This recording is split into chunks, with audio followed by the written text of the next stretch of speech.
नमस्कार दोस्तों, आज की कहानी है आनंदित रहने की कला।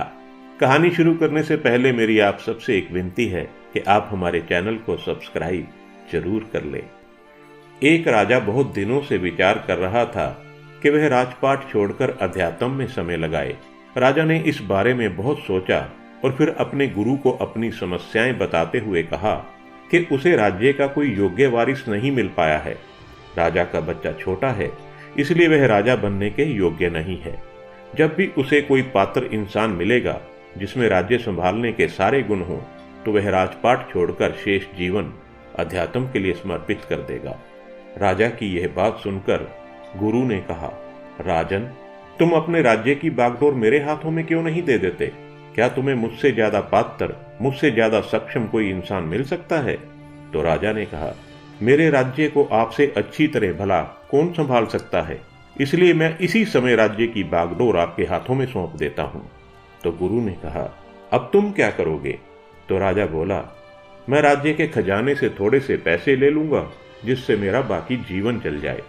तो गुरु ने कहा, मत भूलो, अब ये राज्य मेरा है और राज्य का खजाना भी मेरा है। मैं चाहता हूं खजाने का धन राज्य की भलाई पर खर्च हो, मुफ्त में किसी को कुछ ना दिया जाए। मैं तुम्हें खजाने में से एक भी पैसा नहीं लेने दूंगा। राजा बोला, तो ठीक है, मैं कहीं कोई छोटी मोटी नौकरी कर लूंगा, उससे जो भी मिलेगा उसी में गुजारा कर लूंगा। तो गुरु ने कहा, अगर तुम्हें काम ही करना है तो मेरे यहाँ एक नौकरी खाली है, क्या तुम मेरे यहाँ नौकरी करना चाहोगे? तो राजा बोला, कोई भी नौकरी हो, मैं करने को तैयार हूं। तब गुरु ने कहा, मेरे यहाँ राजा की नौकरी खाली है, मैं चाहता हूं कि तुम मेरे लिए यह नौकरी करो और हर महीने राज्य के खजाने से अपनी तनख्वाह लेते रहो। और फिर ऐसा ही हुआ। राजा ने अपने गुरु की बात स्वीकार कर ली। अब वह उस राज्य का राजा तो था, लेकिन वह राज्य के काम अपने गुरु और प्रजा के लिए करता था। उसकी खुद की इच्छाएं बहुत सीमित हो गई थी।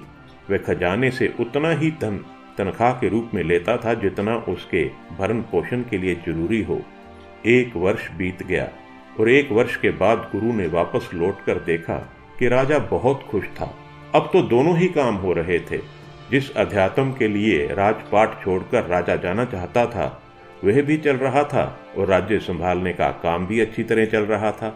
अब उसे कोई चिंता नहीं थी। दोस्तों, अगर हम देखें कि वास्तव में क्या परिवर्तन हुआ है तो नजर आएगा कि परिवर्तन तो कुछ भी नहीं हुआ। राज्य भी वही, राजा भी वही, काम भी वही। अगर कुछ बदला तो वो था केवल राजा का दृष्टिकोण।